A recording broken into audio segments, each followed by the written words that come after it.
got your tea? I'm on YouTube, but I make your tea. Kitty? Your tea? Yeah, and then. Oh. Oh, guys. Hey. Oh. My eye jumping. Left eye jumping. That's good luck. Good luck. How y'all doing? La Dolce Vita. Hi. What's your sign? Sun, moon, or rising, or all three? What's your sign? Who we got up in here today? Black Bruja. What's up, fam? I'm just gonna chill out for a moment. I did send out a notification this time. So if you remember on the website, when these pop-ups happen, you're gonna see the notification and get the link. Just click on it and here we go. Drop y'all zodiac. I'm curious. I am rising Virgo, sun sign Libra, Scorpio moon in Western astrology. Yeah, and it's new moon in Gemini energy. Today is a major day astrologically. Whatever you are doing today, whatever you are thinking about the most, whatever you are committing your energy to, your mindset, this is laying a new foundation for you, okay?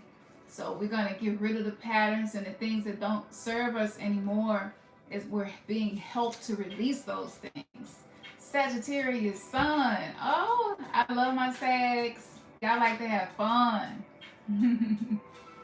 Yes. How y'all doing? Yeah, are y'all feeling this reset energy coming in? I know when I woke up today, it felt like anything was possible. Even though I didn't know how to make it happen, it just felt like, yeah, life can change with one decision, one thought, crossing paths with one person, one thing you choose to invest your time into. I just felt potentials opening today. So I usually do my new moon readings maybe a few days before the new moon, but today it just felt right for me in my heart to do the new moon reading as we are already in this energy. So that's what we're going to be doing. So we're going to get started. I hope that you are well wherever you are. If you are not, that's okay. I can guarantee you that you're going to leave with a vibration that's supportive of more love, more compassion, just more connection to spirit. So we keeping it all heart right now. You know what I'm saying? All heart. Hey Tanisha, my Tanisha. Yes. You haven't been in the building in a while. I'm glad you're here too. Ashe. Nice to have you back. With Dolce Vita, I'm doing great. Feeling the reset. Planning a trip to Egypt. Love that. Hoping Cancer Oracle reveals something for me. Love that. You already know. It's whatever is about to come through is going to be definitely food for the soul. My Tanisha, you are Aries, Sun, Leo, Moon. Interesting. Of course, I got a thing for Aries. I'm in a twin flame reunion with an Aries Sun. Okay, we'll get started. That trip to Egypt, honey, you know my name is Egyptian and I hadn't even been yet. I have to put that on my bucket list. Let me know how it go.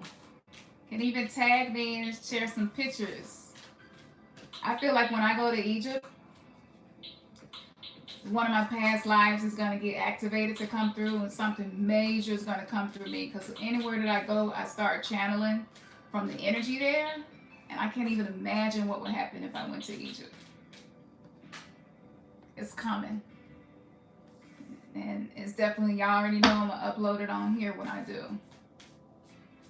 So, first I want to say, before I pull these cards, that the goal is to share with you insight as to what your current challenges are birthing inside of you, what your current challenges are teaching you. And so I feel like sometimes challenges get a bad rep, you know what I'm saying?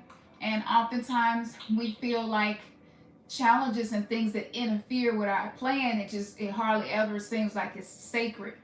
But interruptions are sacred.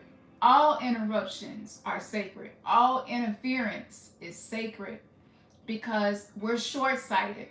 We don't have the foresight that we would if we were not in the 3D matrix. And so whether it be our core wounds, the areas where we feel unworthy, the areas where we feel small, we're healing a lot of inner child stuff. We're healing a lot of past life stuff. We're healing a lot of stuff, just from our family. And so as we're healing those conditionings, sometimes your spiritual court, your spirit team, your our divine self has to interfere with your plans because the sight is much longer. And so sometimes we think that our plans is the only way and it's how it has to go. But spirit is like, no, if you go that route, you're going to do what it is you want to do. You're going to attract whatever it is you want to attract. But there's a whole other aspect karmically connected to what you're going to attract. And it's not going to be what you think it's going to be in the end. That could be 3, 5, 10, even 15, 20 years away from that decision. So the goal tonight is to share with you what any challenges and any changes in your plans, anything that seems like it's an interruption in your life, what the purpose in that is, okay? Can I leave out a message? A message? Yeah. What you want to say? Egypt is very cheap, by the way, except for tax. Except for the taxes? Yes. My daughter said the taxes in Egypt is high. She's so smart. 8 years old, and that's how she talked. Like, yeah. She'll school you on them taxes, boy. Okay, so we're going to get started. We're going to get rolling. I hope that everybody is doing good. I see some more people joined us tonight. Made sure that I cleaned up my own energy so that I'm in the highest vibration to share this message with you. What are our current challenges teaching us? What are our current challenges birthing inside of us? What supernatural spiritual gifts, powers are coming online because of the challenges in our lives or because of some of our shadow aspects? What message do you have? Oh, I was not expecting this. This is my Kali Oracle deck, China Master. China Master. Now, when you look at this image, her head is separated from her body, but she's not dead, right? She may be wounded and she may be bleeding, but she's not dead. She's very much alive. Her third eye is wide open. Her crown chakra is jeweled. Oftentimes, our head, our mind, the subconscious programming, it separates us from being able to have the spiritual vision of our third eye, pineal gland. Oftentimes, the ego, which is the mind, is trying to lead us in our decision making, but the heart is part of the body. And so if there's a severance, there's a disconnect. China Master helps to reconnect those parts, to reconnect the mind with the heart, so that you are considering how you feel versus what's logical. And sometimes what's logical and what makes sense is the opposite of what's going to be most beneficial for you. Oftentimes that's the case. And that's the purpose in working with feminine energy, to help, because I don't believe in ego deaths. But I do believe that the ego requires discipline. And sometimes we need to give the ego a time out. Sometimes we need to, but how do you do that? How do you know when it's your mind trying to take over and your heart is telling you something else? Well, you feel internal conflict. You don't feel clear on certain decisions that you're making. You don't have clarity. So I'm going to get into teaching more about China Master. I first started working with China Master when I was going through some really, really difficult ego deaths. That's what we call it. But that phase of spiritual awakening, where you're coming out of the illusions, you're coming out of some of the beliefs and things that you once thought, and that can be a very difficult phase in the spiritual awakening, because you're having to trust what you cannot see, right? You're having to be guided by something that is, it don't make sense. And this is when the heart is telling you something else and the head is telling you something. It just don't make sense. And God is forbid you ask somebody advice about something like this. They're probably going to tell you the logical thing to do. But in my experience, spirit is not logical. Spirit is something way outside of logic and reasoning. It is a combination of intuition and logic. It is a combination of instincts and discernment. We need the feminine and masculine aspect of our brain's capacity to lead us. So this is what it is saying. And I just feel like some cords finna be cut karmically. We ready for that. We deserve that. Sacred severance is her radical grace. She is our soul's power to shed and survive, to outgrow and evolve. When the soul needs to separate itself from that on which it once relied, be it a view of ourselves or the world, or a group or belief system that cannot support the truths of our heart. She is the capacity to sovereignty, courage required for self-liberation. Systems of oppression within our mind and our world will be overcome. You have the power to sever your attachment to the past and focus on inner regeneration and reorientation, healing into a path that is worthy of your heart. The fifth of the Mahavira wisdom goddesses is the most shocking form of Kali, China Master. She is the divine feminine avatar, self-decapitating and partaking of the blood that emerges from her throat. The name China Master translates as beheaded. She signifies a powerful activation of the spiritual path through the confrontation of oppressive behaviors, self-limiting attitudes, and intellectual dominance over intuition. The head is the symbol of the known, of thinking, of forms of authority. It is the head that wears the crown, the sign of status and power. Unrestrained by authority, she is able to overpower it. For our human selves, the head is the locus of control. So during a China Master initiation, you will not understand what is happening and you won't know how everything is going to turn out. This is as it is meant to be, and not something you need to worry about or fight against. China Master is potent medicine for liberation. Her graphic iconography differentiates her from other forms of Kali that wear her favorite accoutrements of severed heads and skull garlands.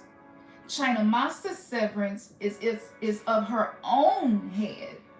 This represents self-liberation. We do not need to wait for another to intervene for us. She shows the way to save ourselves, to move from inner courage and inner wisdom. Her presence can indicate a time when you must trust yourself completely without external support systems to rely on. Oh my goodness. The beliefs and constructs that once come from the tried and true paths of the past. Success cannot come from that. You are evolving beyond that. It is time to rest in the void and allow for a new way to emerge. Despite the inherent violence in the image, China Master is not dead. Blood is still flowing. She is very much alive. No matter how severe the challenges you are encountering, no matter what you let go of which you once identified with or cherished, your life shall continue.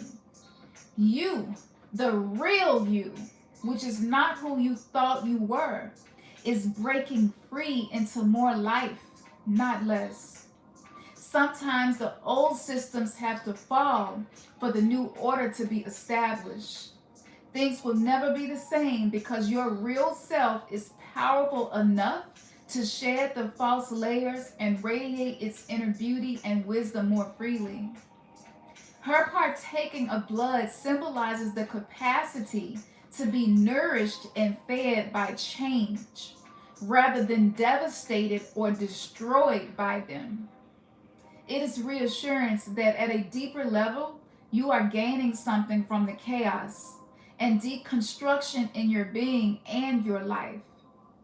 As you continue to move through the process of change, you will gain energy for something new.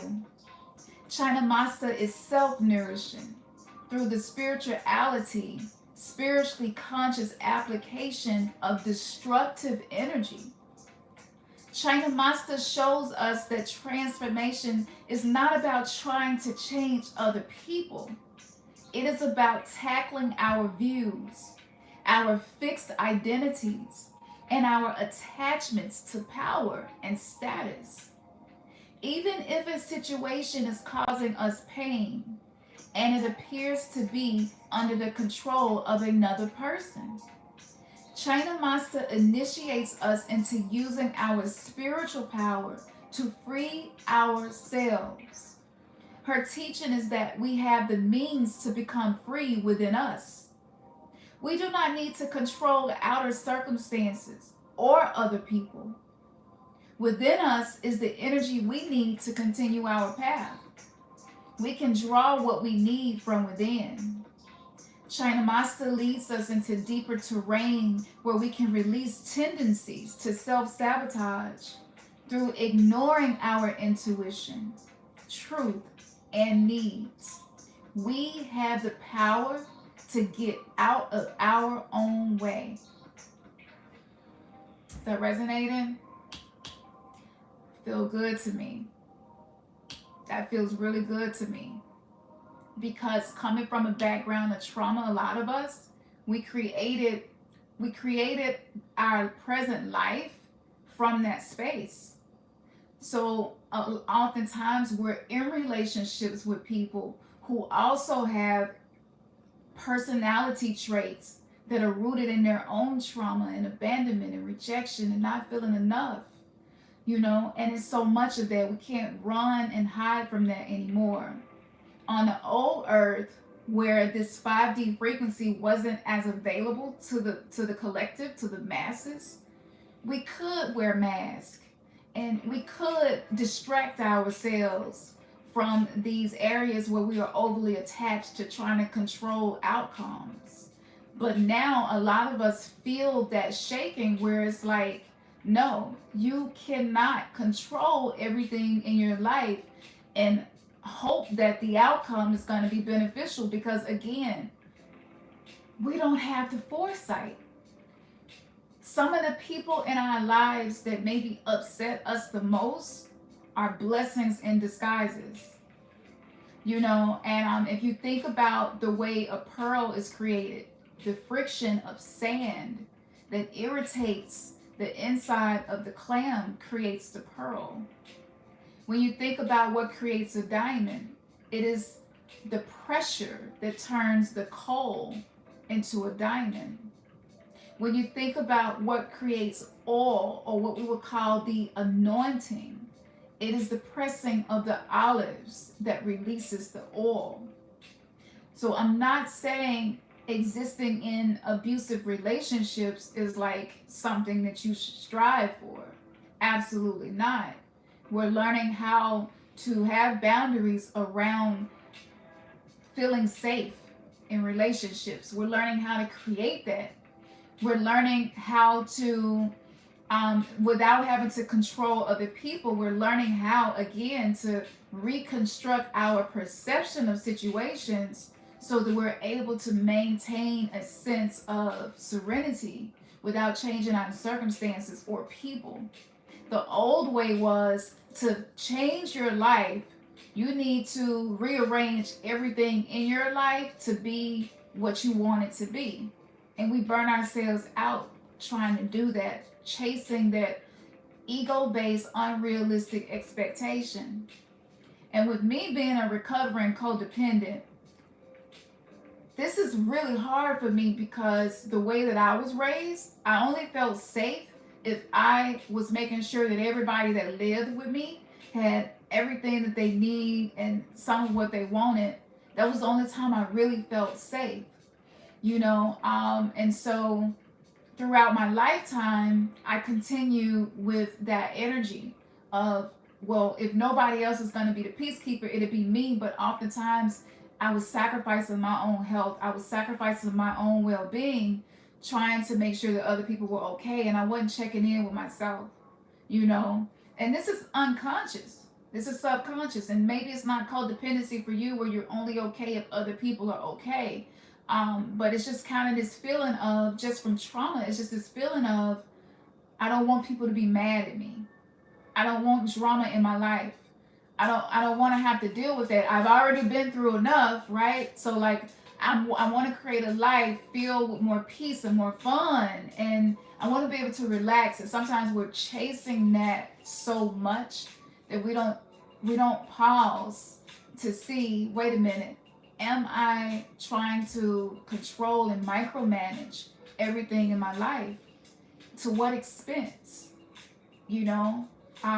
So China Master, again, when I first came across her and I saw the image, one of the most powerful ways to reprogram the subconscious mind is through images, right? Because that's how we all got here. Whether it was cartoons that you was watching, whether it was porn that you was watching, whether it was just watching what was happening in your reality, in your world, your circle of influence. Like, what we see with our two eyes ultimately creates a subconscious program in our mind. And this is something beneath our awareness. So the reason why I started embracing goddesses that were depicted in these kind of scary ways, because I know in this world, anything that is wicked or intended to do harm and is insidious, it doesn't show itself in a scary way. It shows itself in a very love and light, angelic way. Even if you think about narcissism, we all have narcissistic traits, some more than others, but people with high narcissistic traits, they don't show themselves to be somebody that's going to harm you in the beginning. They show themselves to be oftentimes the best thing that you ever met in your life. And so that one thing alone, meditating on that and journaling about my experiences, I realized anything that looks scary, that's any spiritual system, there's a gem there. And that this will help me to heal my subconscious programming that blood is bad, darkness is evil, and not to trust anything that was feminine energy. That's a collective programming of the patriarchy. So, you know, if you want to release being judgmental, overly critical of yourself and other people, a great place to start is seeing, like, how much spiritual capacity do you have to view something that was once viewed as evil or bad or harmful, and to be open and curious enough to say, but maybe there's a lesson here. And what happens is, if you train yourself visually in your own spiritual work, right, to be less judgmental, because I was judgmental, like, Christianity really did make me more judgmental, and it made me more critical, because I spent a lot of my life trying to avoid anything that was bad, negative, or evil, hoping that I would be able to get into heaven. So if you practice that over and over again, if you practice the belief of, I have to consecrate myself. I can't be around people that eat meat. I can't be around people who are sexually immoral. I can't be around people who may be homosexual or bisexual. I can't be around people who are murderers. I can't be around people. I mean, as if the people that create everything that we exist in as a power system aren't these things. So it was like, it really wasn't possible to have a life where I'm never around any of the things that were depicted as being evil, bad, or demonic. And that creates the insanity where we can't even be with one another in our shadow aspect. We can't handle each other's weaknesses, and you will hate yourself because of your limitations, your weaknesses, and your flaws, your mistakes. And it turns into regret, and it turns into shame, it turns into guilt. And those emotions, they are trapped. They get trapped within the body. And so if you're not working with the somatics of these emotional experiences, wherever you feel the most tension in your body, that's oftentimes where these negative experiences are being stored. And so as I was processing this out of my body, certain areas of my body, I could just feel tightness and discomfort. And I caught myself one day just being really, really critical and judgmental of everything. Like if I went out to eat and it was a speck on my glass, like that's all it took to set me off. Like, it's dirty, we're not eating here no more. Like, it was pretty extreme. And even with homeless people, it was at a point in time where I was like, well, they probably just gonna go and buy drugs and get drunk. I'm not gonna give them no money. And it was really crazy because I'm just like, well, I give my money to people all the time. I don't know what they're doing with it. We go and buy clothes. We go capitalism. It's all about consumerism. We don't know what they're doing with the money. And so like recently, a lot of these major designer brands, Balenciaga and a few others, like stuff is starting to come out, saying that they got some stuff going on, behind the scenes. And a lot of us have unconsciously, or maybe semi awareness, have given your money to something that may be connected to something that's negative.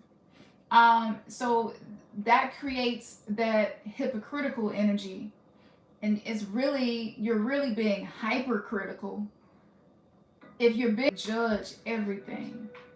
That's why mental health right now is like, it's really, really bad. It's really bad. The suicide rate like increased over 50-60% since the pandemic. So working with feminine energy represents receptivity, right? And a lot of us are learning how to be open to receive. A lot of us don't know how to receive love. Sometimes people are really doing their best to show you love, but because of previous wounds, previous experiences, you may view any extension of love through a lens of distrust.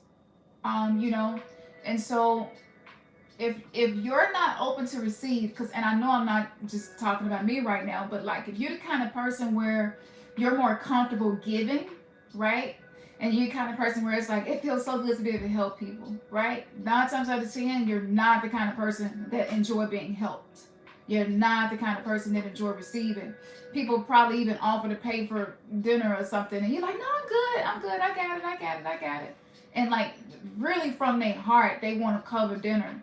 And then you'll be the same person and go home, and maybe you come up short on a bill or something. You'll be the same person, but you won't let nobody know that you might be having a tough time and that you need help, and you may turn down anything that people offer you. And we can tell ourselves a million reasons and justifications as to why. And sometimes they are legit reasons to not receive. But what I have noticed is that me not receiving is more so about my own trust issues. How do you heal trust issues if you never open up to receive? Because you could be accurate, but you might not be. People might genuinely just want to do for you out of the kindness of their heart. You never allow anybody to do that, where you're holding yourself in masculine energy. And masculine energy is a energy of projection, right? And so you will find yourself projecting your own trust issues onto situations, and it really might not even be a reason to distrust whatever is happening in that circumstance. So this is why I started working with these feminine energies. Anything that's harmful, it don't show itself to be harmful. Like, we're living a holographic reality. Anybody relating to me on this? Like, anything that is really, really trying to cause harm to you, it don't show up like that. It don't show up like that. And I think that now that anybody can be a spiritual guru, anybody can create a following, anybody can broadcast their perceptions. We live in a time now where, unless you're training your intuition, which is feminine energy, you may be taking people at face value and really don't have no idea what their true intentions is and their true motives. That energy imprints on us subconsciously. So I cannot stress this enough. If you want to strengthen your intuition, working with any feminine energy, even better, dark feminine energy, certain goddesses or archetypes that represent the dark feminine energy, because they rule over the kingdom of the subconscious. They rule over the kingdom that holds our traumas. That's what the void is. The void is that area that is kind of like a black hole. Every planet, every person on this planet has an area where they don't feel complete, right? And this is the journey of life. So I commented on, I think it was the Hood Mystic on Instagram. He had made a post talking about some of these things, and I commented and said, you know, the biggest mistake that I've made and I see other people making in shadow work is that we don't learn to embrace the wisdom of the goddesses. We don't learn to embrace that feminine energy that's going to help us rebirth, you know. So physically you can't get here without a feminine embodied being in the womb space. If you're going through rebirths and a spiritual awakening, it just makes logical sense, ironically, that you would work with feminine energies. And sometimes when we don't do that, shadow work actually can become detrimental for you, because you're going to see all your imperfections reflected back to you through other people, through situations. And if you have not practiced self-compassion enough for your own shadow aspects, then what ends up happening is you get overwhelmed by all of the negative things that's happening in the world and the chaos. It's the feminine energies that bring order to chaos. So I really believe that that's one of the biggest mistakes. It's going to be difficult to not be judgmental if you don't have compassion for your own limitations and weaknesses. Yeah. So, okay. I kind of went off on a tangent there. But there's an invocation that you can use to connect with this energy, to be able to be more comfortable with not being able to control certain things in your life. Okay? So this is the invocation. You can just listen to this and just see how this feels in your heart. China Master, self-decapitating one, fearless freedom and honoring of the truth is your way. You gift me with protection through the necessary endings I initiate based on the truth of my heart. You guide me to draw from the power within to fuel the necessary healing. Under your protection, I shall come back to life in a new way. With your unflinching honesty and unwavering courage, I am filled with inspiration and readiness. My blood is rich, flowing and desirous of new life. I embrace the path before me, letting go of what I have known myself to be. I place myself within the beauty of your wild and unconditional wisdom. I trust in the new destinies now, ready to unfold for the spiritual benefit of all beings. Jama Chani Master, Jama Kali. And you can place your hand at your heart or on your head, whichever you feel like you're feeling the most conflict with. And once you do that, because words create our aura, and by you embracing the change that we all have been desiring and calling for and opening to that, you're able to be guided by this wisdom. So this has nothing to do with idol worship or anything like that, because I don't teach worship to something outside of you. That was the whole purpose of healing from religion. We didn't believe that there was anything inside of us that was actually beneficial for us.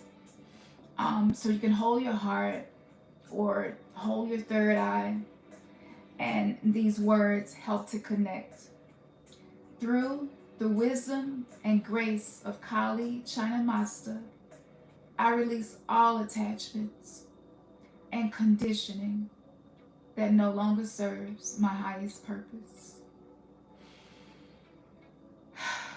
I like to take a deep breath and breathe that in, because a lot of us breathe shallow and we don't even notice. Now, once you have done that, hopefully now you're like feeling more grounded, feeling more alive, feeling more connected, feeling less alone and more guided. You can flick your hands like away from your head, as if you're just severing the cords that keep you stuck in your mind, thinking about things that's not beneficial, catastrophizing, critical thoughts, and you kind of just energetically move this out of your aura. Move this out. This is all about you having the power to somatically release these energies that do not serve you. And you can use this movement to clear out your aura. And by doing this, you're cutting the cords, you're reducing the bondage that has been connected to your consciousness that no longer serves your awakening.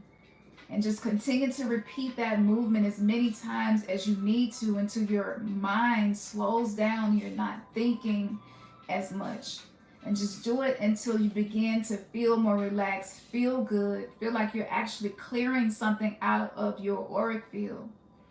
And sometimes I do this at my throat, because my throat chakra, I'm very afraid of speaking my truth sometimes, because in the past, my truth has upset people, or my truth has caused people to judge me.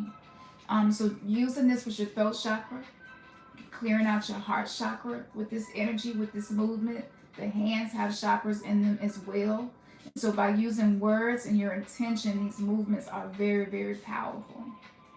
And once you are done, you can place your hands back at your heart and just so mote it be, or thank you for this healing energy to my heart. And I guarantee you tonight, y'all are gonna have some dreams or something, synchronicities, where you're gonna know that you are clearing and cutting and severing cords that do not serve you, especially with this new moon energy supporting us. Now, I want to go to something physically that you can be doing with your body to help you embody this new consciousness, this new way of being. Old habits die hard. And because old habits die hard, oftentimes we need to use our body and do something, create a daily routine to help us be this new person. If you're doing the same thing you always do, you're going to get the outcome that you always get. So it's time to switch it up. So I'm going to be pulling a card as to some self-care that you can be using to access this energy where you're not afraid of the newness, afraid of the things that are ending, and actually get excited about what life can become for you. What self-care practice would be helpful for these new beginnings?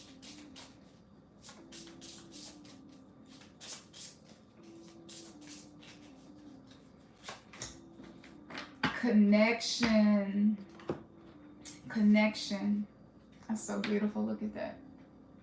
Connection. Okay, so connection is one of life's purposes. We search to connect with others, with our family, with our passion, with our purpose, our surroundings, and to ourselves. When we successfully connect, we feel satisfied. Connection with ourselves is one of the highest callings. When we are connected to ourselves, we can be patient, give more, receive more, and love more. So here are some self-care practices to help you have more connection. Remember to practice self-compassion. Just talking about that. I mean, if you find yourself thinking about mistakes that you made, if you find yourself feeling regret about something that you said or a conversation, if you find yourself doing that thing that you said you want to go do, the medicine for that is compassion. So I like to say compassion over criticism. Compassion over criticism. So if the inner critic gets started, go to compassion. Figure out a way, like, how can I be compassionate towards myself right now? Like, if I was my best friend experiencing this, what would I say to them? And then once the thought comes to you, say it to yourself, right? The next self-care practice is take time to get in touch with your body. So important. A lot of us have trained ourselves to ignore discomfort in our body. Trauma alone causes you to ignore discomfort in the body. Especially for those of us who are known to be hard workers, come from families of hard workers, it's just ingrained in us to ignore our body. And I've been finding lately, if you're being light body activated, if you're going through DNA upgrades and spiritual awakenings, your body is not just your temple, but your body is more like your vehicle to have this experience through. If you're ignoring your body, what is that energetically communicating to the universe? Because the universe is not just listening to what we say and what we think. The universe is listening to what we do, how we treat our body. So connecting with your body could be one of my favorite ways to connect with my body. And I'm not gonna lie, this is a discipline. It don't come natural to me, right? I watch people that do yoga videos, and you can tell like they really, really enjoy doing it. I do it, I enjoy doing it, but sometimes I have days where I just don't feel like it. Sometimes I have days where I'm just in a space that I really don't even want to do nothing. I don't want to move. Do anybody else ever get that feeling? Well, like, you need to be doing something with your body, but just like actually getting yourself to do it, that's a whole separate thing. That one thing alone will make your spiritual awakening more difficult because your body is not being conditioned to have these DNA upgrades and actually use them. And so it creates tension in the body. It can even create illness in the body. If you deal with depression and anger, that often affects the liver. The liver has to detox not just what we eat and drink, perfumes and lotions that we put on, cosmetics, things like that, but the liver also has to detoxify anger. That is the organ connected to anger. And if you look at how many people are having like fatty liver disease, and the symptoms is really various. It could be a lot of different things, but a lot of times that's because we're not processing our anger. So by connecting with the body, you can process those emotions. Right before Tina Turner passed away, she said that she wished she would have known, the importance of the health of her kidneys, and that high blood pressure affected the kidneys. And I remember Bobby Hemmett talking about the kidneys and talking about certain energies that are connected to the kidneys. Well, when you think about the kidneys, you have one on the left and one on the right. It's not a lot of organs that we have two of. So it's very unique in that way. The kidney is the yin and the yang energy as well. The kidneys excrete through the liquid in our bodies, right? Many gallons per day. So the kidneys do a lot for us. And the kidneys are connected to grief. right? And the kidneys are connected to, when you think about fluid and liquid emotions, emotions is a very watery element as well. So I'm probably gonna do a separate teaching about that because I do want to talk more about it.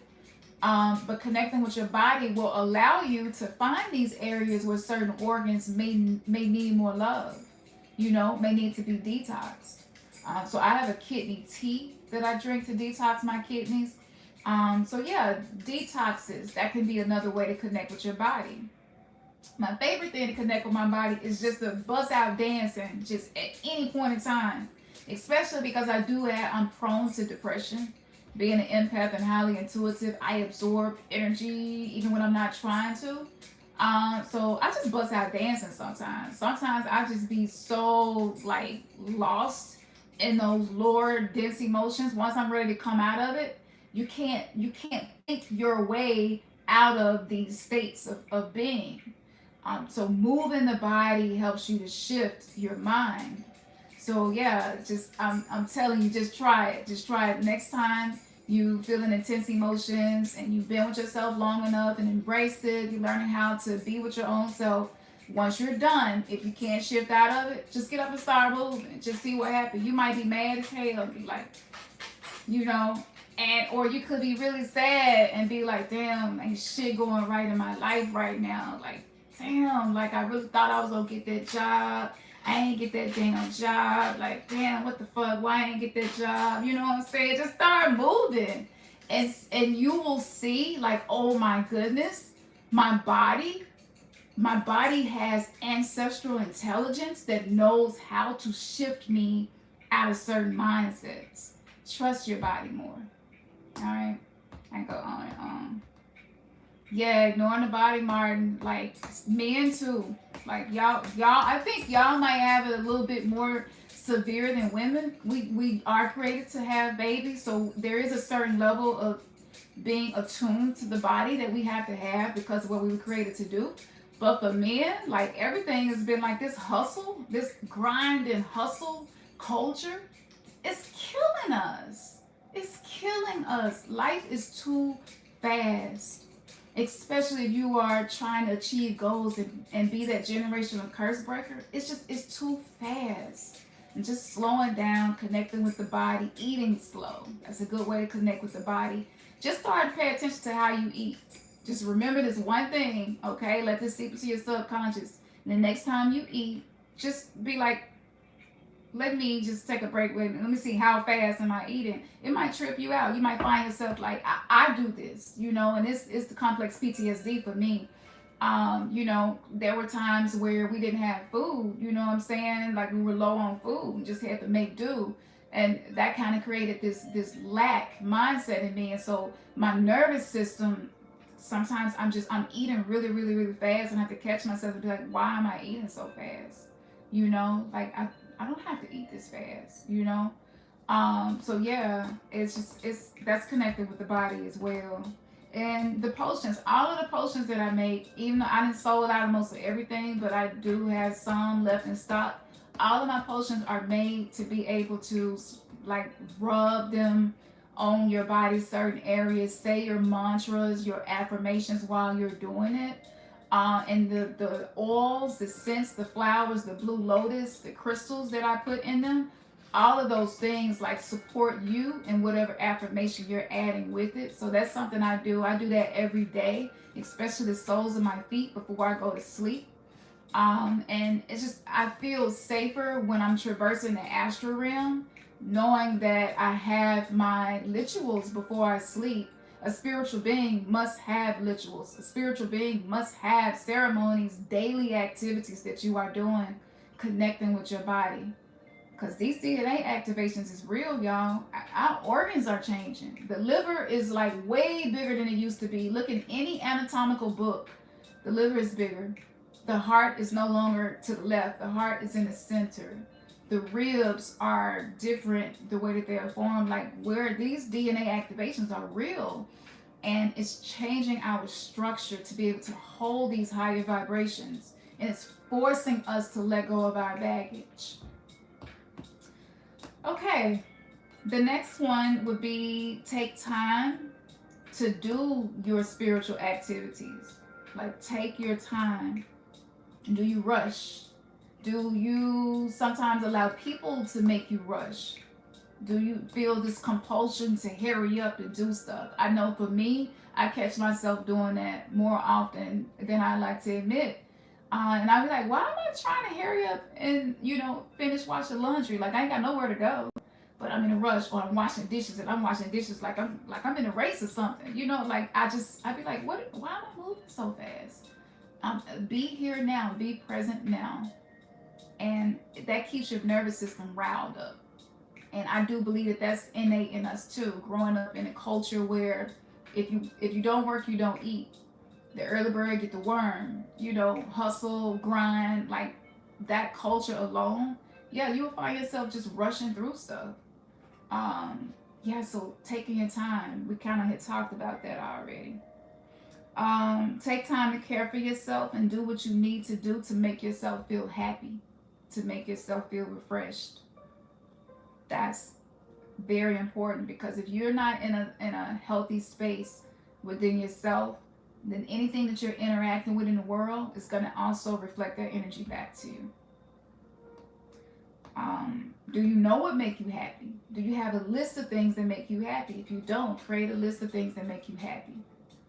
And when you're feeling away or maybe having a hard day, just go back and look at your list and be like, is there anything on here that I could do where I could feel better? That's studying yourself. So important. Pay more attention to you than to other people.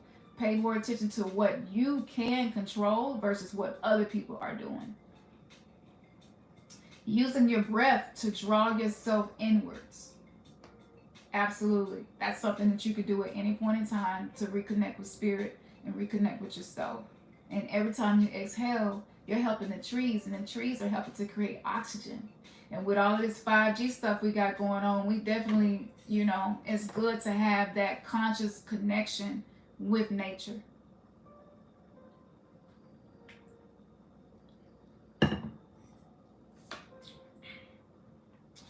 Always consult with yourself before you take actions and make decisions. I mentioned that as well. Somebody asks you to do something. Do you say yeah before you even check in with your own self and your heart? For me, heal a codependency, I say yes so quick. And sometimes after I say yes and I think about it, I'm like, why did I just agree to help them move?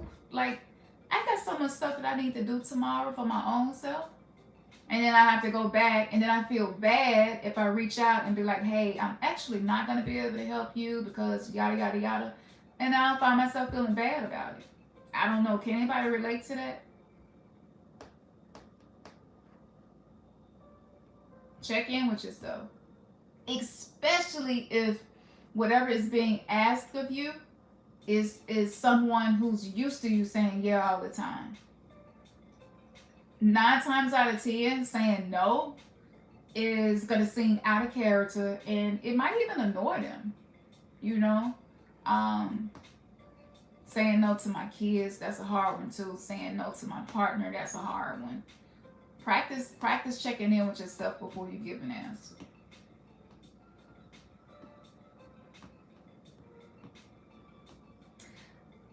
So I'm guessing some of y'all can relate. Y'all a little quiet. Y'all all right? Keep hitting that like too, y'all. It helps more people to find this channel. I feel like this space is a sacred space that would benefit more people. So thank you for hitting that like. But yeah. So don't be saying yeah, y'all, before you check in with yourself. Because every time you do that, you're teaching yourself to not trust yourself. You're teaching yourself to betray yourself. Maybe you don't have enough energy to say yes to what's being asked of you. Maybe you don't have enough money to say yes to what's being asked for you. Maybe you have enough, but you don't want to keep enabling this person that's asking something of you. Like, it is very spiritual and sacred to say no sometimes. Even if people feel like they cannot survive without you, sometimes you just gotta let them go. And trust that the same energy of the creator that supports you, the same energy that created the cosmos is flowing through them as well. Like they will be okay. They will be okay. And a lot of times people are really dependent on us to help them. If you call to be a healer and you're chosen to end generational curses, oftentimes you have people in your life, they do. They kind of look to you to be there to help them and catch them when they fall. But sometimes you need somebody to catch you. So saying no is sacred. And it gives people the opportunity to see, like, you don't need me. It could be later, but you'll be like, you didn't even need me. Everything worked out for you, and it didn't have to come through me. And they could be like, oh, it sure did. And that's how you can inspire other people to trust their own self and inner guidance in their spiritual journey as well. Saying yes when I really, yep. When I really mean, yep. To say no, yep. It feels like betrayal to myself, so I have to double back, yep. And let my no be known. That is the most courageous thing to do, is to let somebody know, no, I'm not going to be able to. No, I can't do that. And I start sweating. I get so nervous when I'm saying no, especially for somebody that's used to me saying yes. So yes, that's sacred. Create a sacred space in your life or in your home. So important right now. If you don't have an altar space, you can just have like I have like small food trays. You could even start off, like if you live with people maybe that aren't as open to spirituality, you can have a shoebox, and you could just have your candles in there, your crystals, whatever helps you to connect with spirit and nature. Your tarot cards maybe, whatever things that mean something to you. Maybe pictures of people who have transitioned, that you felt like protected you and loved you or taught you valuable lessons. You can have pictures in there. Things that mean something to you. Have a space, even if it's just a shoebox, even if it's just a little food tray. Like I got those little cheap food trays from Walmart when I first started, and I would keep it, and I could just slide it under my bed or something when I'm done with it. But have a sacred space where you go to when you're desiring to commune with spirit. Of course, your body is a living, moving altar, but to have that external space that's a representation of you is next level. Some people call it a prayer closet. I have a rug that I use that I pray on, and I got altars all over the house, on both floors of the house, for different purposes and reasons. And that was for my mental health, not just my spiritual awakening, but for my mental health. I can't even explain to you how much more peace I had once I started committing myself to doing these things. And there are some days where you could just have like something that represents the four elements. So I have something that represents water. It could be a glass of water that you give as an offering. Water holds memory. Water is a medium, right? Water is the way all of us got here. We were held in water for 9 months. The water had to break for us to be birthed into this world. So water is very, very spiritual and powerful. So you can have some water. You could have a candle, which is the fire element. You can have a crystal, which represents the earth element, or a plant. And for the air, you can have incense. Really, really simple. I find keeping things simple helps me to practice it every day. If I make it, look, it ain't got to be complex. You ain't got to have 150 candles burning on the altar. I mean, the pictures on Pinterest and stuff, it look good, but like, it's really not reasonable. Fuck around and burn something down. So do what's comfortable for you, and you don't have to do what somebody else did. And there's no wrong way. There are more beneficial ways, like if you have your altar, you make sure that it's facing north. That is a really beneficial thing to do. So those are some ideas of you creating your sacred space as well. And each time you go to that sacred space to commune with spirit, you're imprinting that spiritual energy in that space. And so sometimes you can just go and sit in that space and you will get clarity, or you will get peace, or you will get guidance and direction. So these are some of the things that you can do to have this deeper connection, because ultimately that's what we're dealing with right now. I think a lot of us who just not really feeling whole and satisfied in life, and able to wake up feeling grateful, to wake up and actually be excited about getting out of the bed, like these are signs that you are existing in the vortex of this higher vibrational energy. And you know, it's no judgment. It's okay if you don't. I don't wake up like that most days. Actually, it's rare. And when I do, I be really grateful. But in a time where we can connect like this, just 15, 20 years ago, we couldn't do this. It seemed like we was more connected then than we are now.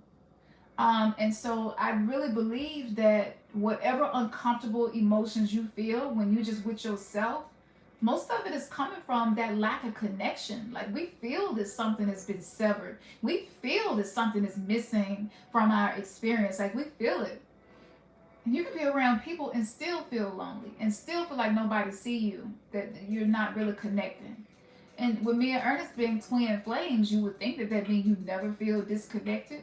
No, we feel disconnected and we actually have to do the work.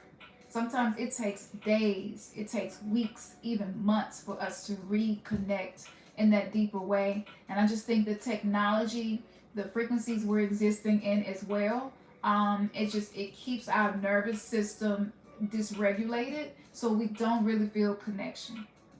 And sometimes you want to feel connection, but you can't. And there's actually a thing that is an impact of trauma where you lack the ability to feel bliss, to feel, you know, like as a kid, we got excited by the smallest things. And sometimes you can go through life and you just feel numb, stuff just feel bland, you know.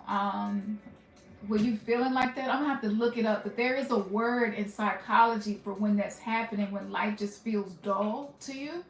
That's an impact of trauma, and that comes from this disconnection. So yes, so I kind of went all over the place there, but yeah. And the last thing that you could do for your self-care routine is develop you a morning ritual. Create a morning ritual. That's that lit ritual that leads to illumination, creating more light in your life.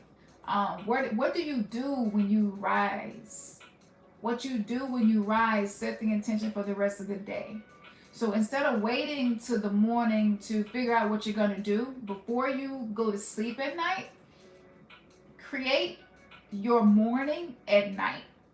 So it will kind of go like this. For me, it will go like this. When I get up in the morning, I'm going to tune into my body. Even if it's just 4 or 5 minutes, tune into my body, any area that's tense or aching. I'm going to treat my body well when I wake up in the morning. And no matter what emotion I'm feeling in the morning when I wake up, no matter what's happening in my house, in my life when I wake up, I am going to start my day with the first thing that come out of my mouth to be an affirmation. Something that I know is creating a frequency around me that reflects the person that I'm becoming, the person that I desire to be. Like you decide that at night. We can't even wrap our minds around the capacity of a soul inside a human body and what we're capable of. We can't even wrap our minds around just 7 chakras alone, these vortexes of energy. We can't even wrap our minds around what that creates. What are we attracting in our life? You have 72,000 circuits of energy within your body. Like all of that energy is being conducted through us 24/7. So it's just like if you don't set intention for what you're going to use your energy for, there are plenty of entities within the unseen realm that are more than ready to direct your day for you. If you drop into unconsciousness for a moment, if you tend to get triggered by things and kind of lose your head, so to speak, then you're not driving your Merkaba. You're not driving your vehicle. Something else is in control. If you have a tendency to think about the past and you kind of get stuck ruminating about something, well, while you're sitting in the present but ruminating about something in the past, because sometimes I wake up like this. I just wake up. Perfect example. You wake up and let's say you set the intention that you're going to pray as soon as you wake up. You're going to petition as soon as you wake up. You're going to do affirmations and some mirror work as soon as you wake up. And let's just say you wake up and the people next door is cutting their yard or getting their roof fixed, some type of construction. It's loud. Maybe somebody in the house cooking, burnt up something, and you wake up and the house smoky and stanky. Like, you can't control everything. So at night, you set the intention that no matter what is happening, I'm going to already decide how I'm going to respond. And the way I'm going to respond to it is like blank. Hold yourself to that. That way you're controlling what is within your capacity to control.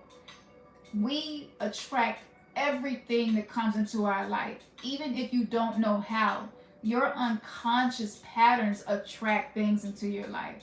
Whatever you have subconscious tendencies to think about, it attracts something into your life. We live in a world of electricity and magnetism. We're both.